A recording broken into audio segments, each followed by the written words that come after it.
क्योंकि मेरा ताल्लुक हाफजाबाद से है तो वो बिल्कुल प्लेन इलाका है। हुंज़ा वाली साइड पे हमने ट्रैवल किया तो हुंज़ा बहुत मुख्तलिफ है उससे। हॉस्पिटैलिटी उनके अंदर भरी हुई है कि आपकी सोच है। हमें वहाँ जाके एक ट्रूली एहसास हुआ है कि यार ये ज़मीन के ऊपर एक जन्नत का टुकड़ा है।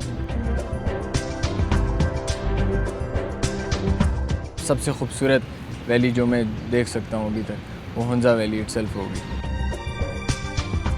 हाई एटीट्यूड है वहाँ पे और वहाँ पे लोग पहाड़ों पे चढ़ने के आदी हैं, उनके लिए वो इतना मसला नहीं है। लेकिन हम जैसे लोग जो कि मैदानी इलाके से गए हुए थे, हमारे लिए वो एक अलग से एक्सपीरियंस था।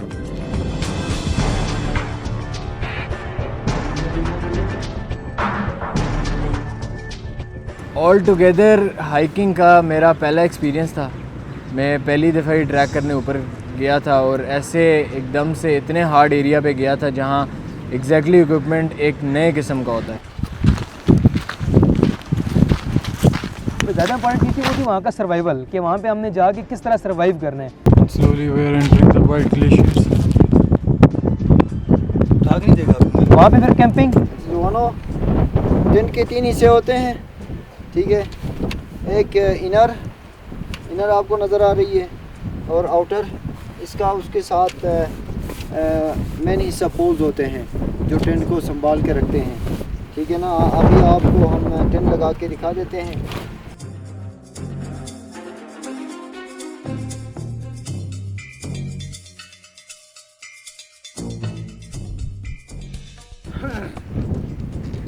हमने कर लिया। 2 बंदों ने सर्वाइव करना। और कैंप मतलब इतना लश कैंप नहीं है, आपकी एक किस्म का आप रेत के ऊपर सोए हुए हैं। और उसके अलावा जो खाना पीना है आपका वो भी सारा वो है जो माउंटेनरी फूड है।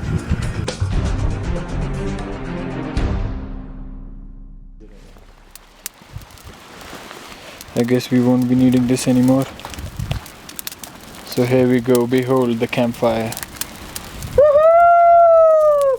छोटी सी चीज़ होती है खाना, you have to eat good. लेकिन अब अगर कुछ भी मिल जाए तो चलो ठीक है, क्योंकि वहाँ 6 दिन की आदत इसी तरह की डली कि जहाँ मर्ज़ी सो जाओ, जहाँ मर्ज़ी उठ जाओ। आपके पास 2 तरह का इक्विपमेंट है। आपके पास कैमरे थे, आपके पास ट्राइपॉड थे, आपके पास उनकी बैटरीज थी, उसके अलावा लाइटिंग का इक्विपमेंट था, आपके पास जनरेटर था।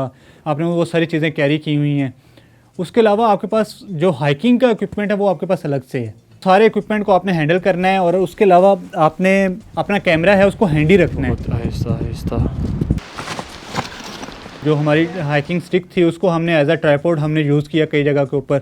तो वो ऐसी चीज़ें हैं जो कि आप जब किसी ख़ास सिनेरियो के अंदर होते हैं तो वहाँ पे आप उसको थोड़ा सा मॉडिफाई करते हैं और आप उसको बेस्ट पॉसिबल तरीके से यूज़ कर रहे होते हैं।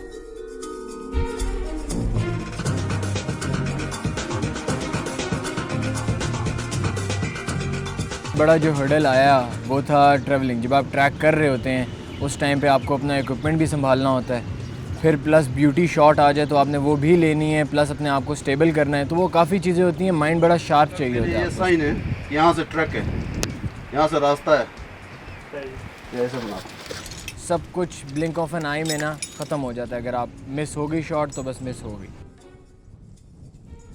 फिर मेरा पार्टनर था वो मेरे सामने गिरा था तो उसकी स्टिक भी टूट गई थी। तो वो भी मुझे हुआ कि अच्छा ये तो बहुत मुश्किल है, एक दफ़ा बंदा गिरता है तो बस नीचे ही जाता है। फिर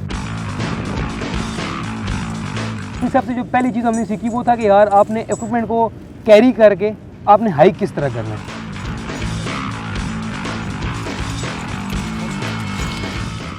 कुछ समझ नहीं आती।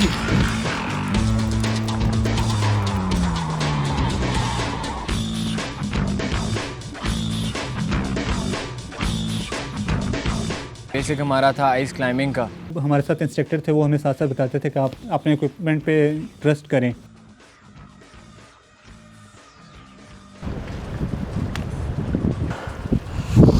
After a 1 hour track, we have finally reached the climbing spot.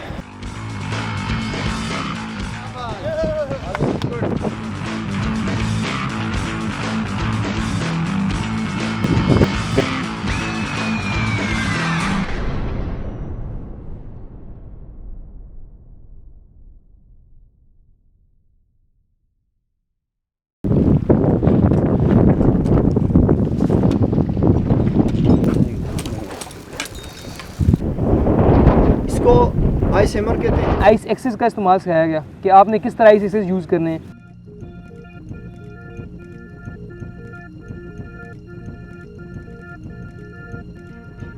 जो हमारे मेंटोर थे वो बहुत अच्छे थे और एज ए ब्रदर्स उन्होंने हमें सिखाया।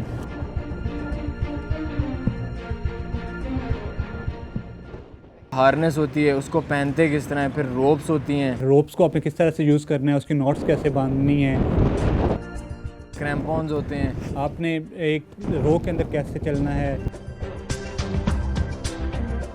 नेचर मेरे लिए है जहाँ पे आपको जाके सुकून हो, जहाँ पे आपकी आंखें बिल्कुल ठंडक महसूस करें। हाई एल्टीट्यूड सिनेमेटोग्राफी की ट्रेनिंग लेने के बाद मैं इस नतीजे पर पहुँचा कि मैं आप डिफरेंट एक्सपीडिशंस में जा सकता हूँ। पाकिस्तान की जो नॉर्दर्न एरियाज़ हैं उनको विज़िट करते हैं, वहाँ पे वो सर्वाइव करते हैं, उन पाकिस्तान की जो पीक्स हैं वहाँ जाते हैं, मैं उनके साथ जाके उनको कवरेज दे सकता हूँ। कोई भी इस तरह की अपॉर्चुनिटी की नहीं मिस करनी चाहिए, क्योंकि एक लाइफ टाइम अपॉर्चुनिटी होती है ये। आज के बाद आपको मौका मिले ना मिले इस तरह के सेटअप में जाने का, इस तरह के क्लाइमेट में जाके फ़िल्म करने का, क्या पता इसके बाद मुझे ना चांस मिले। जब आप क्लाइंबिंग कह देते हो बस then there is no way around, फिर आपने चढ़ना है तो ऊपर जाना है, नहीं तो नीचे नहीं आने देता आप। When you see the other side of the glacier, वो जो नॉर्मल व्यू आपका नहीं होता वो वहाँ से ही जाके आता है, वो बहुत एक अच्छा मुझे लगा। और वो एक ऐसी फीलिंग थी जो सिर्फ उसी जगह के लिए महदूद थी।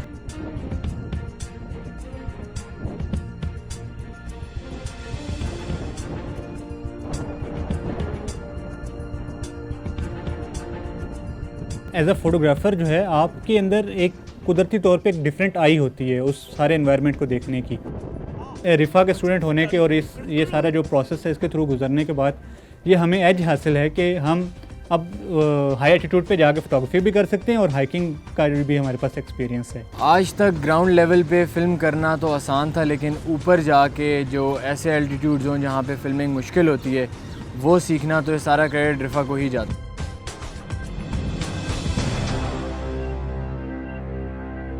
बेहाल बिला काको।